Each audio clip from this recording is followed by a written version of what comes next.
And welcome to Game Over. Who are you today? I have no idea who I am today. Welcome to Game Over. I'm going to be Lisa Stedman.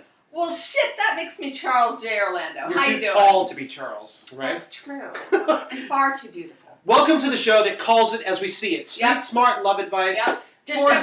For example, why do, so attention men, why do all the jerks get all the girls? Well, the number one reason on the man side of it is that they have the guts to walk up and talk to them. Love that. Start there.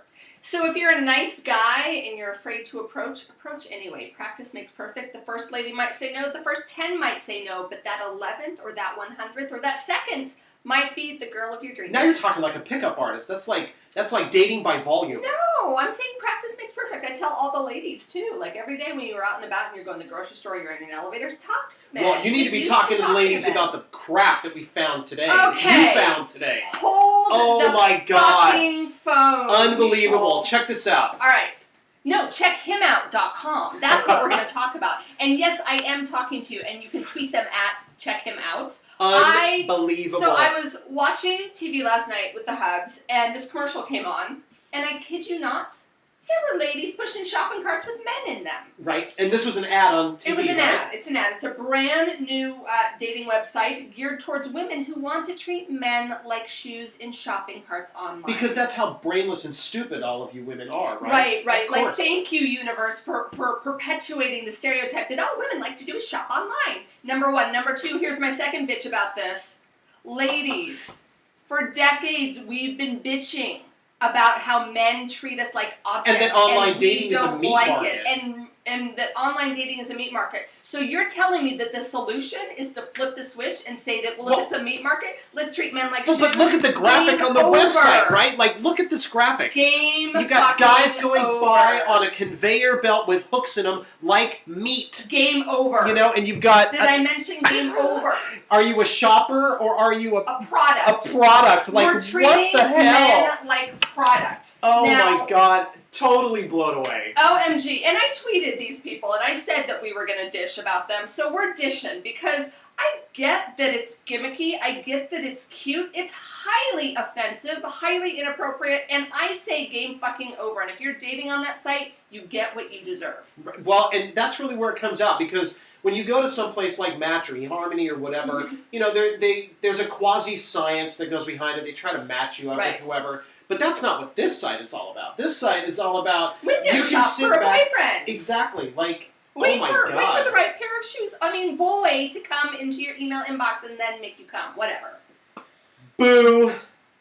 Game over. Game over. I'm all for equal opportunity and being creative and all about creating a fun, catchy brand. This is bullshit. And if you're watching from checkhimout.com, get in touch with us. We'd love to have you on the show. Please defend your position. We would absolutely love it. No, this is our position. This is our opinion. I almost fell off the couch. I was like, you're shitting me. Yeah. So I would love for you to come sit on this couch and let's talk about it. But this is how you find potentially the wrong person, right? The show today is how to find the right person. Yay! Let's change gears to something that's much more positive. Yes.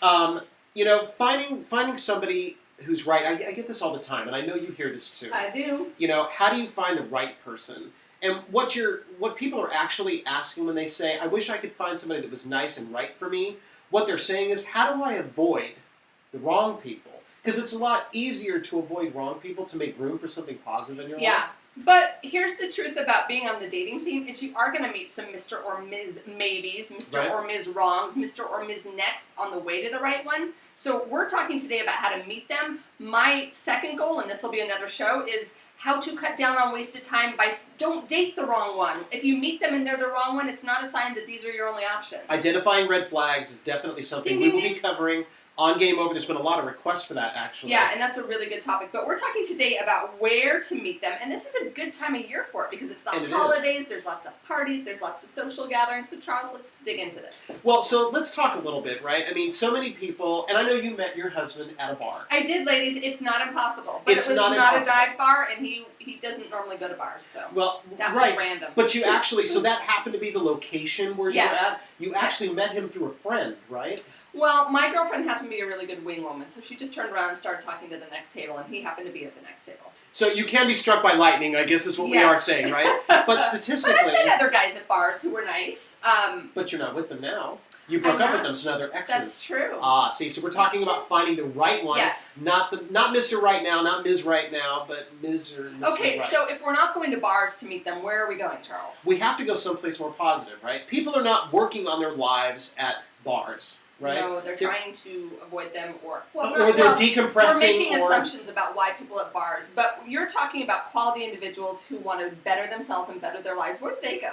They go to all kinds of great places. So one of the Fundraisers, they definitely volunteer and donate Benefits. to charities. They do all of that. volunteering. But one of the things that you and I have both said is really like people learn new skills or working on themselves. Take a class. Right? Take a class. This is like Vanna White. People who take a class, well, see, but the dynamics in taking a class are totally different. Where you're learning a new skill, and this could be any class in college, this could be a Yeah. culinary school, Yeah. this could be Salsa dancing classes. bartending, salsa like- dancing. yeah, anything. But you start out on even keel, so no one knows the skills that you're going there to. And nobody's going. Well, a lot of you may be going. I hope I meet somebody, but it's not like hawk time. You know, like let me laser in and really just like see who my next victim's going to be. Like Right. people are looking to better themselves, so they're in an environment where they want to improve themselves. They're more likely to be themselves. They're, Right, and their guard is down because they're Yeah. automatically vulnerable because they're learning something new. They have no choice but to be accepting of what's coming. Vulnerability is a good thing. It's really scary, but that's how you really get to see who someone is. Well, yeah, and a lot of these classes, whether you're salsa dancing, whether you're doing a culinary academy, bartending, they end up pairing you off with someone. So it ends up with a place of Mm-hmm. Interactive. engagement. Love interaction. But you also get to see how controlling that person is in a new environment. Ooh. Where do their insecurities lie? Where do they interact So with we you? really get to know Yeah. how somebody is under pressure, maybe. It's fast and furious. Are they listening or are they making me do something? Do it this way or what do you think? Like there's all these Okay. subtle cues. So you really you get to know somebody. I like that. You can. I Now like that. but there's other casual environments too. Yeah. Where we start talking about, you were talking about charities Mhm. and volunteering. I'm a Definitely. big believer in getting with a do-gooder because do-gooders will change the world and they'll rock your world. So, Definitely. ladies, if you have a charity near and dear to your heart, volunteer for an animal shelter, do a heal the bay, clean up the bay, 5K run, whatever it is, and you're going to meet like-minded people. And there are cuties out there who volunteer. Definitely. We'll see, and by doing all of these things, and we have a couple other suggestions too, but by doing all these things, you're actually strengthening your entire network. So the guy that you Yeah. meet on the 5K run may not be the guy you want to talk to, But he has his friend. friends. Exactly. Yeah, why am I sing-songy today? I'm very sing-songy today. Right? I'm just really excited for all of you to go meet people. The other thing is this is holiday time, so there's a lot of parties. So we talked about this on an earlier show. If you're single during the holiday season, don't go to the parties and feel like you're a zero because you're minus a plus one. Like, go work the room. Feel really fabulous. Get a fabulous dress. Get some cute shoes. Do your hair and makeup and go and work the room. Definitely. And everybody's got a wingman, wingwoman, right? Yeah. So definitely And if you don't go don't, get alone. one. Yeah, Yeah. definitely get one. So don't go alone. That way you have somebody to interact with, and that type of kind of quality interaction amongst the two of you will attract like-minded people Yeah. who have something to say. Yeah, So I like that. the other place that I would recommend is, and I was thinking about this actually on the way to the studio this morning, was around. It's not bars so much because people don't linger and work and do things at bars. It's like coffee shops. You know, because there's everything from poetry reading to people who are working, right? So there's this mix. Coffee of shops people. are great. I spent a very hot summer once in a coffee shop and met so many great guys. Ladies' coffee shops, spend the day there. Right. And here's my one tip for all of these environments, because I had a chance encounter once at a coffee shop at a Starbucks with the cutest guy, and we looked at each other and we flirted and nothing happened, and he literally was craning his neck as he walked away to look at me, and it felt like such a missed opportunity. So when you're in these environments, make eye contact, smile. If you can, start a conversation. It doesn't have to be, hey baby, but it can be like, oh, I like your tie, or I like Charles' tie. Hey Charles, I like your tie. Thank you. Nice, right? So just small conversation starters that get the ball rolling so you don't feel like you've missed an opportunity. Definitely. So hope that helps. Yeah, Yes? let us know. Like, tell us what you're going to be doing this holiday season and beyond to get yourself in what I like to call target-rich environments. Environments where there's people you actually would like to date. Right. And speaking of people that you want to date and interact with, that gives us a chance to talk about somebody who really knows how to get people to interact. Ooh, yay! It's time to talk about today's show sponsor. Lori Hurley is the social networking navigator. We love us some Lori Hurley. So let me tell you a little bit about her. Charles and I do all of our own social media because that's just how we roll. But a lot of people feel stumped for what to say, how to promote, how to engage, whether it's in your business or in your personal life. Right. And what I love about Lori is she helps you get on the social media superhighway and navigate it without fear, without being like, oh my God, what am I going to do? She holds your hand. She's awesome. Lori Love rocks. her. Lori rocks. And let me just put this up one more time here. So Lori is the social networking navigator, and she's great. If you're looking to navigate social networking and get your business out there, get your personality out there, or help somebody who's doing one of the two. Get in touch with her. You can find her at thesocialnetworkingnavigator.com. And one more thing, she has an awesome radio show called the Social Networking News Hour on the Woohoo Radio Network, which is my radio network. And that's every Wednesday at 2 p.m. Pacific. So you can tune into her and listen to her and check out more about her. And there's great tips there, too. Go check her out. Yeah. Definitely. So thank you. We love you, Lori. So, Live advice. Live advice. It is live advice time. Our favorite time of the show where we answer your live love advice that you have sent into Charles's fan page. Charles, where can they go to get their live advice? If you have a question, head over to facebook.com/theproblemismen. Click the message button, and we will answer your questions live on the air. Yay! All right, So what do we got here? One. First one's really solid, right? Yeah. And this is a question that I get all the time. I know you've had this question. Yes. So, sex on the first date. This is coming in from S. So, hi S. We always keep you anonymous here, so we appreciate you writing in. So is S male or female? S is female. Okay. Hi So S. Somebody didn't turn off their cell phone today. And actually she We're vibrating. and actually she was not anonymous. She wrote in, this is Simone. So hi Simone. Hi Simone. Sex on the first date, yes or no? Well, it depends on if you'd like a second date. It depends on what your goals are. Well, and the reason she wrote in was she was asking very directly, like she's had a couple of exes who have told her that things moved along a little bit too quickly. That's actually really great feedback. But they told her a year later. Well, because they were getting some. Why would they tell her different? But they broke up. They must have still been getting. Yeah, but so let's break it down. If men are telling you that it's too soon, and that's possibly what broke up the relationship because the intimacy of the physical developed more than the emotional. Is it ever too soon for a guy? Really? I called bullshit on those guys, I swear to God. All right, but go ahead. So Simone, here's what we're talking about. Jumping into bed, it creates a booty call situation, or it creates a relationship built on sex. You're going to get a whole bunch of people who are going to write in, and please write into us at gameovertvshow@gmail.com. But Game Over TV Show, yeah. That's right. Okay. GameOverTVShow@gmail.com. And you're going to get a lot of people writing in saying, no way, I have a long-term relationship, I'm in a marriage, I put out the first date, second date, and it was all good. You're going to get that from men and women. And good for you. Here's my game over take on it. If you have sex on the first date, I don't know that you'll get a second date. If you do get a second date and you do end up in a relationship with them, do you really know who you're in a relationship with? Well, or did you just get addicted to the sex? Well, see, and that's where... And if you want a different kind of relationship, change behavior. But that's where our kind of human nature and our primal instincts take over, right? Sex is good.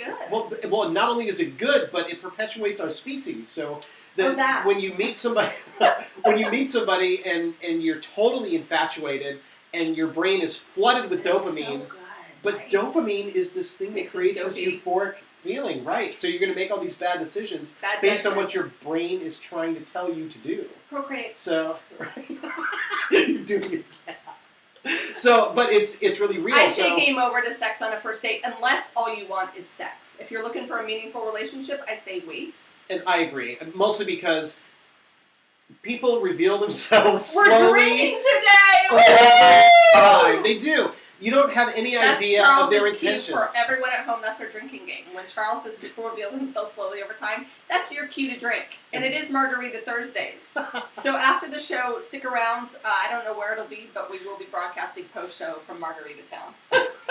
Let me finish. So, yes, all of that is right. That's what he said. Let me finish. I'm going to let you finish, right? Finish, sir. I'm satisfied. I was just being Kanye for a second. I'm going to let you finish. So, but people do reveal themselves slowly. You have no idea what their intentions are, man or woman. Or who they are. You don't know them, right? So you can do what you want to do on that first date. Maybe not. You're throwing dice, seriously. Yeah, I think we're both saying the same thing, which is if you want more, like if you want a deep, meaningful relationship, no sex on the first date. Right, and make sure they have test results with them. Yes, that was yesterday's show. Watch yesterday's show. It was really informative about STDs and dating, and you all need to be informed so you can protect yourself and sleep accordingly. This one's really interesting. This comes in anonymously from S. Hi, another S. Hi. I am 21. My boyfriend is 24. Okay. He and I have been dating for 3 months, but they met 5 years ago. Oh, wow, they were young. At the time, he was with somebody else, but they didn't do anything. Mm-hmm. Honorable. Yeah, she waited. She didn't want to do that. But while she was kind of waiting for him and attracted to him, she ended up attracted to a woman. Ended up in a relationship with this woman. Okay. And that ended. And then he and his girlfriend broke up. So she made her feelings known to him. Okay. And her feelings were returned. So what's she asking? So the question is, he comes from a very traditional, wealthy family. Okay. And they are aware of her prior relationship with this woman. Okay. And how as do far they feel about it? Once you're gay, you're always gay. That's their belief. That's their belief. Does he believe that too? He does not. He is defending her. Okay. But family pressure is dangerous, right? And they're in a fluid Especially family. if they're wealthy, because there's right. just so much control stuff that goes on there. Well, and that's where they're at. Okay. Where they're at is, you can choose. We can cut you out of everything, or you can stay with her. Which is bullshit. Wow. Like, I call game over on your whole fucking family, right? Yeah, Sorry. seriously. But so first, I guess I would offer an opinion that this isn't a matter of gay or straight. What she sounds like is someone who's attracted to just people, right? And her name is escaping me. It's not polyamory. What is it? No, but there's a gray area in terms of sexuality. I think more for women than for men. So I'm not concerned about that. What I'm concerned about is the fact that his family is pressuring him, and family pressure, like, you may come and go in his mind, or you may not. So is he going to succumb to the family pressure? Who knows? Is this a game over situation? I'm not sure, because a lot of this is riding on him. And it really is. How he's showing up. Is he reassuring her? Is he saying, hey, baby, I still want to be with you? Or is he saying, oh, I'm getting so much family pressure, I don't know if I can handle it? But at 24, with his potential, so young, too. His potential trust fund on the line, and whatever else they would do, I don't know. This is a tough It's a sit. very tough situation. I'm sorry that you're in this position. The thing I want to say to you, whether it's game on or game over in this particular relationship, is never apologize for your sexuality. Absolutely. Never apologize for your past. You are who you are. That doesn't make you wrong or bad. Absolutely. And good for you for exploring the things that were, like, I'm a big believer. If you've got feelings for whoever, go explore it. Well, yeah, and you didn't do anything without honor. You didn't talk to him when he was in a relationship. I know, right? You were so honorable. I mean, from where I come from, his family's not being honorable. His family's like a busybody. Like, shut up. Busybodies. It was before him. What do you care? Well, maybe she but slept that with the control 49ers. stuff. Like, it's none of their business. That's just, I call Oh, bullshit. that reminds me of my college days, sleeping with the 49. Oh, sorry. Oh, was it 49ers? Different show. One weekend. Oh, Hi, Mom.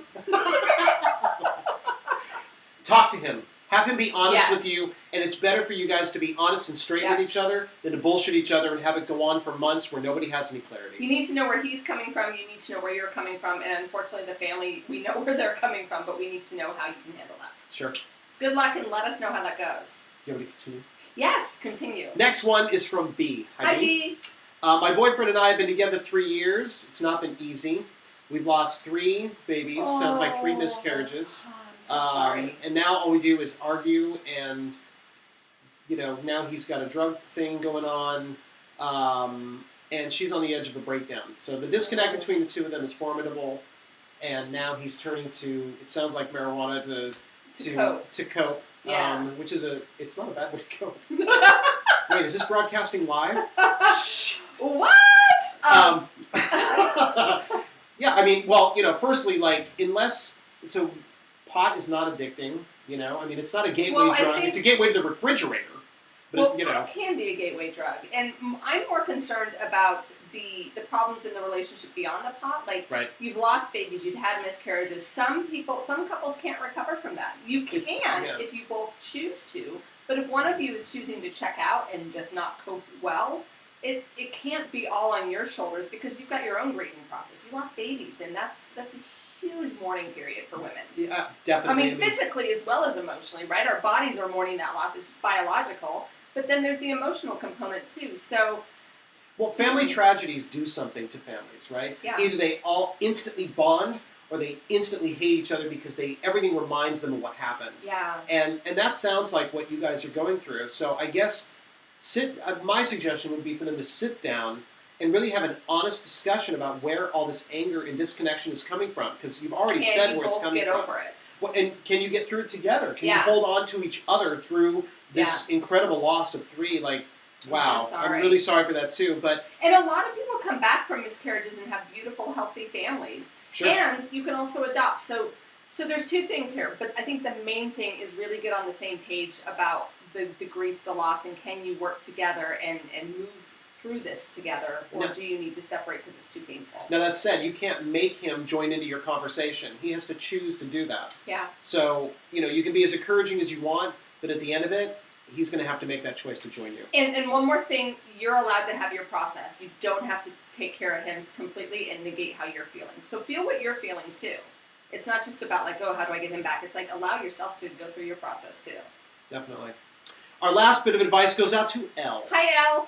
I'm nearly 21. I've been with my boyfriend for 3 years. A lot of youngins today. Hi, guys. And he asked me to marry him.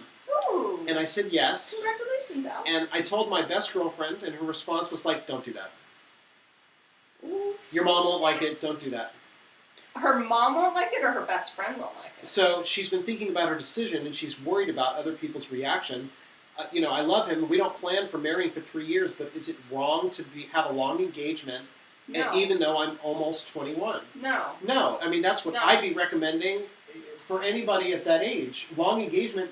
Smart. Sure. And let's get down to brass tacks. And you and I have talked off the air about this. Like, marriage is a combination of a public proclamation of what you feel about the other. It's a freaking legal and contract, it's a legal contract, right? So you're entering into a legal contract, hopefully for life, and a lot of times it doesn't turn out that way. Right. Yeah. But it is also a public proclamation. Yes, and the absolutely. romantic side, is definitely there and that's too. part of it. You're young, so I'm saying you're young only in that when we're young, we often focus too much on other people's opinions of us, and the good news is that changes as you get older. But if you love this guy, give yourself permission to be happy about this decision. It's not your best friend's decision. It's not your mother's decision. This is yours and his decision. And based on where some best friends like that come from, Jealousy. Yeah, I would be betting you that she probably doesn't have a boyfriend at this time, or if she does. Feeling like she might get left out, she might lose you. Now, this is all total projection, but I'm saying there might be a possible game over to her attitude, and you might have to give her an attitude adjustment. Right. How would she do that? Tell her game over on her stupid ass. No. No, this is hard for women. Women really take it personally. We gauge where we are in life a lot of times by where our friends are at. Absolutely. So when you're getting Men do that marriage too, by the way. invitations, that's good to know. I didn't know that. So when you're getting marriage invitations, baby shower invites, all these things, and you're not in that same space, you're totally thinking I'm behind schedule. I might lose out. I might lose my friends. My golden plan. I wrote it down when I was in 5th grade. And it's not here. And, if all your friends are doing that at the same time, except for you, it can feel like you're missing out. Right. So think, be empathic, be compassionate about your friend's sitch, but talk to her about it, because this is a happy time for you, and you don't have to feel sorry for your decision at all. At all. Don't be sad. Game on to you. Definitely. Congratulations. I know, right? If you have a question, visit my fan page at facebook.com/theproblem-is-men. Click on the little message button and we will get it live, and we'll let you know when it goes on the air, keeping you anonymous. Yes, yeah, and I stalk his fan page, so I'm over there all the time, and I'll say hi. She stalks me. Tomorrow's I got show. the show. I was his secret stalker. I never told you that. I was one of those death threats you got last year. So tomorrow's show. Just kidding. Yep. I would. Please. Okay. What is tomorrow's show? Tomorrow's show is Why Women Cheat. Good show. Last year I went undercover talking to a variety of women, and with Did my more wife's than knowledge, just- well, I know, and it's an icky topic for my wife, but it's important to bring what I learned last year absolutely. to the masses. We're going to talk about why women cheat, and I'll get into some of the detail around what I went through last year. And It's getting emotionally slutty tomorrow. I like it. yeah, it's going to be kind of dicey. It's going to be kind of I'm dicey. usually the emotional slut. I'm looking forward to that. The teaser for tomorrow is I went on 3 in-person dates last year to uncover the real reasons why women were cheating. I went undercover on ashleymadison.com, the cheater's website, and it got really icky. It got really icky. It did. We'll talk I about it remember. tomorrow. Until then, this has been Game Over. I'm Charles J. Orlando. I'm Lisa Stedman. Thanks for watching. See you later. Bye. Let's click.